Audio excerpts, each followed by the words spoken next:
ಮಹರ್ಷಿ ವಾಲ್ಮೀಕಿ ಪರಿಶಿಷ್ಟ ನಿಗಮದ ಕೇಂದ್ರ ಕಚೇರಿಯ ಅಧೀಕ್ಷಕರಾದ ಚಂದ್ರಶೇಖರ್ ಅವರ ಆತ್ಮಹತ್ಯೆ ಪ್ರಕರಣ ನನಗೆ ಅತೀವ ನೋವು ತಂದಿದೆ. ಈ ಹಣ ದುರುಪಯೋಗ ಪ್ರಕರಣದಲ್ಲಿ ನಮ್ಮ ಇಲಾಖೆ ಅಧಿಕಾರಿಗಳು ಹಾಗೂ ಬ್ಯಾಂಕ್ ಅಧಿಕಾರಿಗಳು ಯಾರೇ ಇರಲಿ ರಕ್ಷಣೆ ಮಾಡುವ ಪ್ರಶ್ನೆಯೇ ಇಲ್ಲ. ಕಾನೂನಿನ ಅಡಿಯಲ್ಲಿ ಕಠಿಣ ಕ್ರಮ ಜರುಗಿಸಲಾಗುವುದು ಅಂತ ಪರಿಶಿಷ್ಟ ಪಂಗಡ ಕಲ್ಯಾಣ ಹಾಗೂ ಯುವ ಸಬಲೀಕರಣ ಮತ್ತು ಕ್ರೀಡಾ ಇಲಾಖೆ ಹಾಗೂ ಬಳ್ಳಾರಿ ಜಿಲ್ಲಾ ಉಸ್ತುವಾರಿ ಸಚಿವರಾದ ಬಿ ನಾಗೇಂದ್ರ ಅವರು ತಿಳಿಸಿದರು. ಮಂಗಳವಾರ ವಿಧಾನಸೌಧದ ತಮ್ಮ ಕಚೇರಿಯಲ್ಲಿ ಸುದ್ದಿಗೋಷ್ಠಿ ನಡೆಸಿ ಮಾತನಾಡಿದ ಅವರು, ಮಹರ್ಷಿ ವಾಲ್ಮೀಕಿ ಪರಿಶಿಷ್ಟ ಪಂಗಡ ಅಭಿವೃದ್ಧಿ ನಿಗಮದ ಮುಖ್ಯ ಖಾತೆಯಲ್ಲಿ ಹಿಂದಿನ ಸಾಲಿನ ಹಾಗೂ 2024-25ನೇ ಸಾಲಿನ ಯೋಜನೆಗಳಿಗೆ ಮೀಸಲಿಟ್ಟ 187 ಕೋಟಿ ಮೊತ್ತದಲ್ಲಿ 88 ಕೋಟಿ ಹಣವನ್ನು ನನಗೆ ಹಾಗೂ ನಿಗಮದ ಅಧ್ಯಕ್ಷರ ಗಮನಕ್ಕೂ ಬಾರದೆ Union Bank of India MG ರಸ್ತೆ ಶಾಖೆಯ ಅನಧಿಕೃತ ಖಾತೆಗೆ ವರ್ಗಾವಣೆಯಾಗಿರುತ್ತದೆ. ನಿನ್ನೆ ಪ್ರಕರಣ ಬೆಳಕಿಗೆ ಬಂದ ನಂತರ ಇಲಾಖೆ ಅಧಿಕಾರಿಗಳು ಕೂಡ ಇದು ನನಗೆ ಯಾವುದೇ ರೀತಿಯ ಮಾಹಿತಿ ಇಲ್ಲದೆ ದುರುಪಯೋಗ ಆಗಿದೆ ಅಂತ ತಿಳಿಸಿದ್ದಾರೆ. ನಿನ್ನೆ ನಡೆದಂಥ ಘಟನೆಯಲ್ಲಿ ನಮ್ಮ ನಿಗಮದ ಒಬ್ಬ ಲೆಕ್ಕಾಧಿಕಾರಿ ಇವತ್ತು ನೇಣಿಗೆ ಶರಣಾಗಿ ಇವತ್ತೇನೋ ಒಂದು ಸಾವನ್ನಪ್ಪಿದ್ದಾನೆ.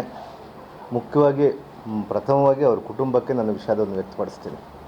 ಯಾಕಂದರೆ ಪಾಪ ಒಬ್ಬ ಅಧಿಕಾರಿ ತನ್ನ ಮಕ್ಕಳನ್ನ ಅಗಲಿ ಸುಮಾರು ಒಬ್ಬ ಮಗಳು ಇಂಜಿನಿಯರಿಂಗು ಮತ್ತು ಇನ್ನೊಬ್ಬ ಮಗ 2 ಮಕ್ಕಳನ್ನು ಅವನು ಅಗಲಿ ಇವತ್ತೇನು ನೇರನಿಗೆ ಶರಣಾಗಿದ್ದಕ್ಕೆ ಮುಖ್ಯವಾಗಿ ವಿಷಾದವನ್ನು ವ್ಯಕ್ತಪಡಿಸ್ತಾ, ನಿನ್ನೆ ಎಲ್ಲ ಕೂಡ ಇವತ್ತೇನು ಮಾಧ್ಯಮದಲ್ಲಿ ಇವತ್ತೇನು ಇಲಾಖೆಯಲ್ಲಿ ಹಣ ದುರುಪಯೋಗ ಇದೆ ಅಂಥೇಳಿ ಇವತ್ತು ಮಾಧ್ಯಮದಲ್ಲಿ ಬಂದಾಗ ನನಗೆ ಮಾಧ್ಯಮದಲ್ಲಿ ಬಂದ ಮೇಲೆ ಗೊತ್ತಾಗಿದ್ದು ಅದಕ್ಕೆ ಕಾರಣರಾದಂಥವರು ಯಾರ್ಯಾರು ಅಂಥೇಳಿ ಈಗಾಗಲೇ ಕೂಡ ಪರಿಶೀಲನೆ ಮಾಡಲಿಕ್ಕೆ ಮಾನ್ಯ ಮುಖ್ಯಮಂತ್ರಿಯವರು, ನಮ್ಮ ಉಪಮುಖ್ಯಮಂತ್ರಿಯವರು ಮತ್ತು ಎಲ್ಲ ಇಲಾಖೆ ನಾವೆಲ್ಲ ಕೂಡ ಸೇರಿ ಈಗಾಗಲೇ ಕೂಡ ಇದನ್ನು ಯಾವ ರೀತಿ ಇದರಲ್ಲಿ ಈ ಅಮೌಂಟ್ ವಂಚನೆ ಆಗಿದೆ, ಅಂದರೆ ಹಣ ಯಾವ ರೀತಿ ದುರುಪಯೋಗ ಆಗಿದೆ, ಇದನ್ನು ಯಾವ ರೀತಿ ಮಾಡಿದ್ದಾರೆ ಅನ್ನುವಂಥ ವಿಚಾರವನ್ನು ಈಗಾಗಲೇ ಕೂಡ ರಾಜ್ಯ ಸರ್ಕಾರ ಸಿ ಒ ಡಿ ಗಮನಕ್ಕೆ ಸಿ ಒ ಡಿಗೆ ವರ್ಗಾಯಿಸಲಾಗಿದೆ. ಇವತ್ತು ಈಗಾಗಲೇ ಕೂಡ ನಮ್ಮ ಅಧಿಕಾರಿಗಳು ಸಿ ಒ ಡಿ ಅಧಿಕಾರಿಗಳು ಶಿವಮೊಗ್ಗ ಕೂಡ ತೆರಳಿ ಇವತ್ತು ಅಲ್ಲಿನ ಪರಿಶೀಲನೆ ಮಾಡ್ತಾ ಇದ್ದಾರೆ. ಇವತ್ತು ಯಾವ ರೀತಿಯಾಗಿ ಇದನ್ನು ನಡೆದಿದೆ ಅಂತೇಳಿ ಇದರಲ್ಲಿ ಮುಖ್ಯವಾಗಿ ಬ್ಯಾಂಕಿನ ವ್ಯವಸ್ಥಾಪಕ ನಿರ್ದೇಶಕ ಸಿ ಐ ಡಿ ತನಿಖೆಗೆ ಆಗಿದೆ. ಹೀಗಾಗಿ ಸಿ ಐ ಡಿಗಾಗಿದೆ. ಈಗಾಗಲೇ ಕೂಡ ವ್ಯವಸ್ಥಾಪಕ ನಿರ್ದೇಶಕ ಪದ್ಮನಾಭ್ ಅವರು ಕೂಡ ನಿನ್ನೆ ಒಂದು ಕಂಪ್ಲೇಂಟ್ ಮಾಡಿದ್ದಾರೆ. ಇವತ್ತು ನಾನು ಕೂಡ ನಿನ್ನೆ ನಡೆದಂಥ ಸಮಯದಲ್ಲಿ ಅವ್ರಿಗೆ ಮಾತಾಡಲಿಕ್ಕೆ ಪ್ರಯತ್ನ ಮಾಡಿದೆ. ಅವರೆಲ್ಲ ಕೂಡ ನಮ್ಮ ಎಫ್ ಡಿ ಅವರು ಡಿಪಾರ್ಟ್ಮೆಂಟ್ಗೆ ಹೋಗ್ಬಿಟ್ಟು ಅಲ್ಲೆಲ್ಲ ಕೂಡ ಕೂಲಂಕಷವಾಗಿ ಪರಿಶೀಲನೆ ಮಾಡ್ತಾಯಿದ್ರು. ಅದರ ಜೊತೆಗೆ ಇವತ್ತು ನಮ್ಮ ಎಮ್ ಡಿ ಅವರು ಕೂಡ ನಿನ್ನೆ ಒಂದು ಕಂಪ್ಲೇಂಟನ್ನು ಕೊಟ್ಟಿದ್ದಾರೆ. ಇವತ್ತು ಏನು ಯಾವ ರೀತಿ ಕೊಡಬೇಕು ಇದನ್ನೊಂದು ಪೇಪರ್ ಅದರಲ್ಲಿ ಯಾವ ರೀತಿ ಅಮೌಂಟ್ ಫೋರ್ಜರಿ ಆಗಿದೆ ಅಂತೇಳಿ ಅವರು ಹೇಳುವಂಥ ಹೇಳಿಕೆಯಲ್ಲಿ ಕೂಡ ಈಗಾಗಲೇ ಕೂಡ ಅವರ ಏನು ಸುಮಾರು ಒಂದು ಬ್ಯಾಂಕ್ನಿಂದ ಇನ್ನೊಂದು ಬ್ಯಾಂಕಿಗೆ ಹಣವನ್ನು ವರ್ಗಾಯಿಸಿ ಅದು ತಮ್ಮ ಗಮನಕ್ಕೆ ಬಾರದೇ ಇವತ್ತು ಏನು ಎಮ್ ಡಿ ಅವರು ಕೂಡ ಗಮನಕ್ಕೆ ಬಾರದೇ ಇವತ್ತು ಆ ಹಣವನ್ನು ಯೂನಿಯನ್ ಬ್ಯಾಂಕಿಂದ ಇನ್ನೊಂದು ಬ್ಯಾಂಕಿಗೆ ವರ್ಗಾಯಿಸಿ ಅದನ್ನು ಇವತ್ತಿನ ವರ್ಗಾವಣೆ ಮಾಡಿದ ಮೇಲೆ ಆ ವರ್ಗಾವಣೆ ಮಾಡಿದ್ದು ಕೂಡ ಅವರಿಗೆ ಗಮನಕ್ಕೆ ಇಲ್ಲದೇ ಮಾಡಿದ್ದಾರೆ ಅಂಥೇಳಿ ಎಮ್ ಡಿ ಅವರು ಈಗಾಗಲೇ ಕೂಡ ಒಂದು ಕಂಪ್ಲೇಂಟನ್ನು ನೀಡಿದ್ದಾರೆ.